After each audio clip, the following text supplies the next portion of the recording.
আকাশে মেঘ দেখে এত সুন্দর যে আনন্দ হবে তা আমি আগে জানতাম না। কেন বলো তো?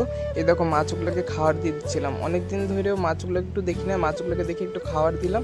তারপরে চলে গেলাম একটু বন্ধুদের সাথে আড্ডা মারতে, যেহেতু প্রচণ্ড গরম ছিল আর বাড়িতে বসে মোবাইল চালাতে আর ভালো লাগছিল না, তখন যাচ্ছিলাম একটু পাশের বাড়িতে মানে গল্প করার জন্য বন্ধুদের সাথে। তো আমি না ভিজা গামছাটা নিয়ে নিচ্ছি, মানে গামছাটা ভিজায়ে জলের মধ্যে চিপড়ায় তারপরে গায়ে দিয়ে তারপরে যাচ্ছিলাম। দেখো প্রচণ্ড রোদ, আর সবাই আমাকে দেখি হাসাহাসি করতেছিল। তারপরে গেলাম আড্ডা মেরে আসার পর তারপরে যে কী কী পদ্মফুল গাছগুলো শুকিয়ে গেছে ওগুলোকে জল দিই নাই, তাই ভাবলাম পদ্মফুল গাছগুলোকে একটু জল দিয়ে দিই, না হলে না যে রোদ উঠেছে গাছগুলো ফুলও দিচ্ছে তার জন্য একটু জল দিয়ে দিলাম। আর এদিকে যতটুকু জল বাঁচলো অতটুকু জল আমি উঠানের মধ্যে দিয়ে দিলাম, যেহেতু না উঠানটা ঠান্ডা লাগলে ঘরটা একটু মানে সামনের দিকটা একটু ঠান্ডা থাকে, তাই যতটুকু জল বেঁচেছিল অতটুকু জল ঢেলে দিলাম। তারপর আর কি বলবো বলো, এদিকে মুরগিগুলো ভয়ে দৌড়াচ্ছে দেখো, ওই মুরগাটাও পিছনে পিছনে। তারপরে দেখো বিকালবেলা আমি গেছিলাম একটু বাজারে, বাজার থেকে আসার পথে এই কাকুটা আমি যেখানে ভিডিও করছিলাম কাকুটা আমার দিকে তাকাইছিল।